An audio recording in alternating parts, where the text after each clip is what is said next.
মানুষের দুর্ব্যবহারে কখনো কষ্ট পাবে না। যখন কাছের মানুষগুলো আপনাকে কষ্ট দেবে এবং কাছের মানুষগুলো আপনাকে কষ্ট দেবেই, তখন সমস্ত কিছু রবের উপরে ছেড়ে দিন। রবের জন্য সেই সমস্ত মানুষগুলোকে মাফ করে দিন।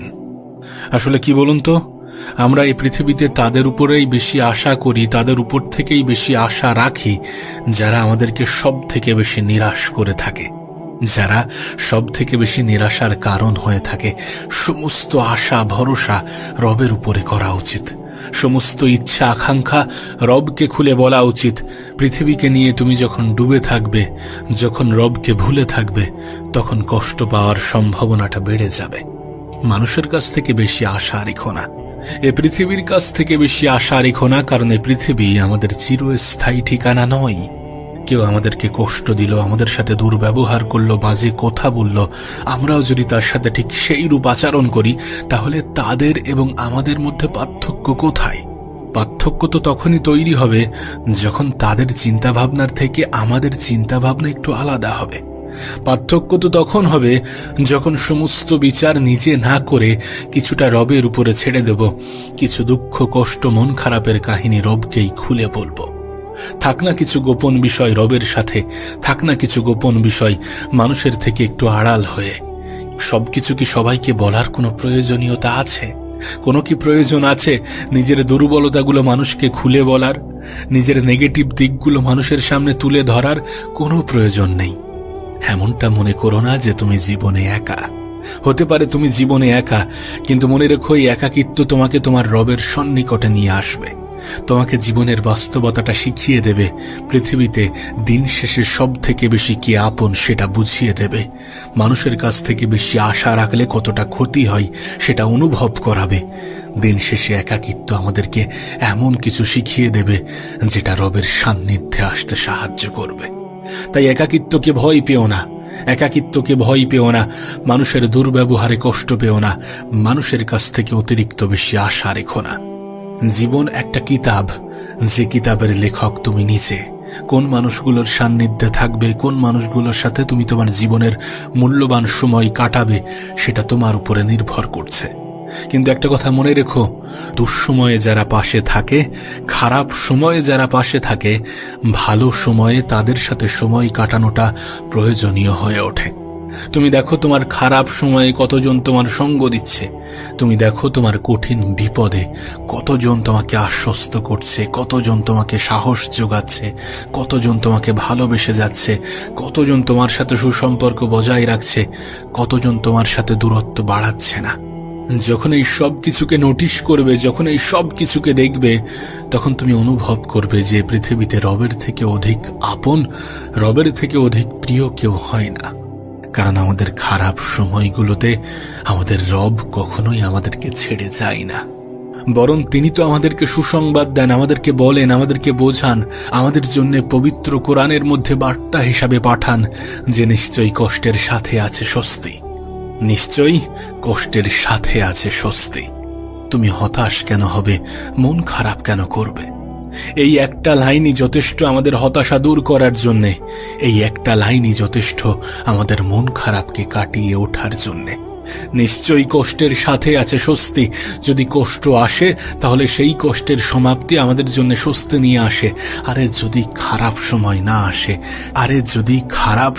না আসে, তাহলে কি আমরা আমাদের ভালো সময়টাকে উপভোগ করতে পারবো, অনুভব করতে পারবো, উপলব্ধি হবে? যখন আমরা আমাদের খারাপ সময়গুলোতে আমরা আমাদের রবের উপরে বিশ্বাস রাখি, তখন আমাদের রব খুশি হয়ে যান।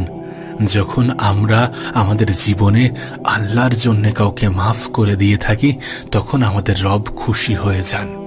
এই পৃথিবীর সব থেকে বড় প্রতিশোধ হচ্ছে রবের জন্য ক্ষমা করে দেয়া, রবের জন্য তার থেকে দূরত্ব বজায় রাখা, রবের জন্য খারাপ জিনিস থেকে দূরে থাকা, রবের জন্য নিজেকে পরিবর্তন করা। আপনি দেখবেন যারা আপনাকে হিংসা করে, যারা চায় না যে আপনি জীবনে অনেক দূর পর্যন্ত এগিয়ে যান, আপনি জীবনে বড় কিছু করুন, ভালো কিছু করুন, তাদেরকে সঠিক শিক্ষা দেওয়ার সব থেকে বড় মাধ্যম, সব থেকে উত্তম মাধ্যম হচ্ছে নিজের উপরে কাজ করা। নিজের উপরে কাজ করে নিজের জন্য কিছু করার চেষ্টা করা। ক্ষমা করে দেন, রবের জন্য কাউকে ক্ষমা করে দেন, কাউকে মাফ করে দেন। হ্যাঁ, ঠিক আছে, যদি ভয় লাগে দ্বিতীয়বার ধোঁকা খাওয়ার, যদি ভয় পাও দ্বিতীয়বার আঘাত পাওয়ার, তাহলে ঠিক আছে, তার থেকে দূরত্ব বাড়িয়ে নাও, কিন্তু তার প্রতি কোনো গিলা শিকবা রেখো না। তাকে নিয়ে জীবনে অত বেশি ভাবতে যেও না। এ পৃথিবীতে তোমার কাছে এতটা সময় নেই যে তুমি অন্যকে নিয়ে চর্চা করো, তুমি পরনিন্দা পরচর্চা করতে থাকো। অন্যদেরকে নিয়ে চর্চা করার মতো তোমার কাছে অফুরন্ত সময় নেই। জীবনটা অনেক সংক্ষিপ্ত। এই জীবনটাকে এমন ভাবে কাটানোর চেষ্টা করো যেমন ভাবে কাটালে রব খুশি হয়ে যায়। জীবনটা অনেক সংক্ষিপ্ত, এই জীবনটাকে এমন ভাবে কাটানোর চেষ্টা করো যেমন ভাবে কাটালে রবের সামনে দাঁড়ানোর সময় যেন আমাদের মাথা নিচু না হয়ে যায়। মনে কষ্ট রেখো না, মনে দুঃখ রেখো না, হতাশ হইও না, রবের উপর থেকে বিশ্বাস হারিও না। কঠিন সময় তো আসে, প্রত্যেকটা মানুষের জীবনেই আসে। মানুষের জীবন কিন্তু পরিকল্পনা অনুযায়ী হয় না।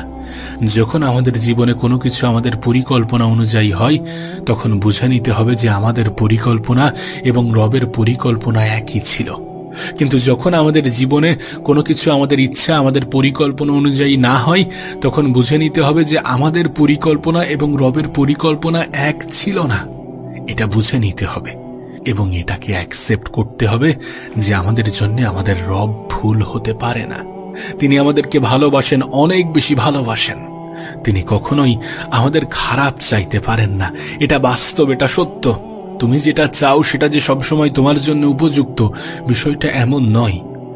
যেটা থেকে তোমাকে দূরে রাখা হয়েছে, হতে পারে সেটা তোমার জন্য উপযুক্ত নয়, উপযুক্ত ছিল না। যেটা জীবনে পাচ্ছ না, যেটা থেকে বঞ্চিত হচ্ছ, সেটার জন্য আক্ষেপ করো না। কে জানে, তুমি হয়তোবা এক বালতি পানির আশা করছো আর তোমার জন্য রব সম্পূর্ণ সমুদ্র সাজিয়ে রেখেছে। অনেক সময় রব আমাদেরকে ছোট জিনিস থেকে বঞ্চিত করে অনেক বড় জিনিস পাইয়ে দেয়। অনেক সময় রব আমাদেরকে ছোট কষ্ট দিয়ে অনেক বড় বিপদ থেকে বাঁচিয়ে নেয়। এগুলোকে বোঝার চেষ্টা করো, জীবনের বাস্তবতাকে বোঝার চেষ্টা করো। যদি সত্যি তুমি এই পৃথিবীতে কিছু কষ্ট ভোগ করো, সেটার পুরস্কার তোমাকে দেবেন তোমার রব। আখেরাতে তোমাকে পুরস্কৃত করা হবে। এমন ভাবা যাবে না যে আমাদের রব আমাদেরকে ভালোবাসে না। আমাদের খারাপ সময়ে তার প্রমাণ পাওয়া যায়। আপনি দেখুন, আমরা আমাদের ভালো সময়ে আমাদের রবকে ভুলে যাই, কিন্তু তারপরেও আমাদের রবের কোনো আক্ষেপ নেই, আমাদের প্রতি কোনো অভিযোগ নেই। তিনি স্টিল আমাদেরকে যেভাবে ভালোবেসে এসেছেন সেইভাবে ভালোবেসে যাচ্ছেন এবং সেইভাবেই আমাদেরকে বিভিন্ন পুরস্কারে পুরস্কৃত করছেন। খারাপ সময়ে ধৈর্য ধরলে ভালো সময় আমাদের জন্য অপেক্ষা করে। খারাপ সময় তো কেটে যায়, ভালো সময় তো আসে। তুমি তো জানো এই পৃথিবীতে কোনো কিছুই চিরস্থায়ী নয়। আমাদের জন্য সব থেকে বড় দুঃসংবাদ হচ্ছে যে পৃথিবীর কোনো ভালো সময়ই চিরস্থায়ী নয়। আবার আমাদের জন্য সব থেকে বড় সুসংবাদ হচ্ছে যে পৃথিবীর কোনো খারাপ সময়ই চিরস্থায়ী নয়। খারাপ ভালো নিয়েই জীবন। যদি খারাপ সময় আসে তাহলে ভালো সময়ও আসবে, এই বিশ্বাসটা রাখো। কারণ এটা তোমার আমার কথা নয়, এটা পবিত্র কোরআনের কথা, এটা মহান রব্বুল আলামিনের কথা, যে নিশ্চয়ই কষ্টের সাথে আছে স্বস্তি। তাই এখানে অবিশ্বাস করার কোনো প্রশ্নই ওঠে না। রবের উপর থেকে বিশ্বাস হারিও না, নিজের উপর থেকে বিশ্বাস হারিও না, নিজেকে ছোট ভেবো না। মনে রেখো, তোমাকে তোমার রবই বানিয়েছেন, আর রবের তৈরি কোনো জিনিস ছোট হতে পারে না। তুমি নিজেকে কেন এত ছোট ভাববে, কেন এত ছোট মনে করবে, কেন এত জীবন নিয়ে অভিযোগ করবে? আমাদের রব তো আমাদেরকে কথা দেয়নি যে আমাদের জীবনে ভালো কিছু ঘটবে না, ভালো কিছু আসবে না, আমাদের জীবন পরিবর্তন হবে না, সুন্দর হবে না, কখনোই আমাদের জীবনে পজিটিভ কিছু ঘটবে না, এমন কথা দিয়েছে কি? বরং আমাদেরকে আরো উল্টো আশ্বস্ত করেছে যে কষ্ট যদি আসে স্বস্তিও আসবে, খারাপ সময়ের সমাপ্তিতে ভালো সময় আসবেই, এমনভাবে আমাদেরকে আশ্বস্ত করেছেন। তাহলে কেন আমরা বিশ্বাস হারাবো? কেন আমরা প্রশ্ন তুলব? কেন আমরা অভিযোগ করব? নিশ্চয়ই কষ্টের সাথে আছে স্বস্তি। নিশ্চয়ই আমাদের জীবনের সমস্যাগুলো রবের রহমতের কাছে হার মানতে বাধ্য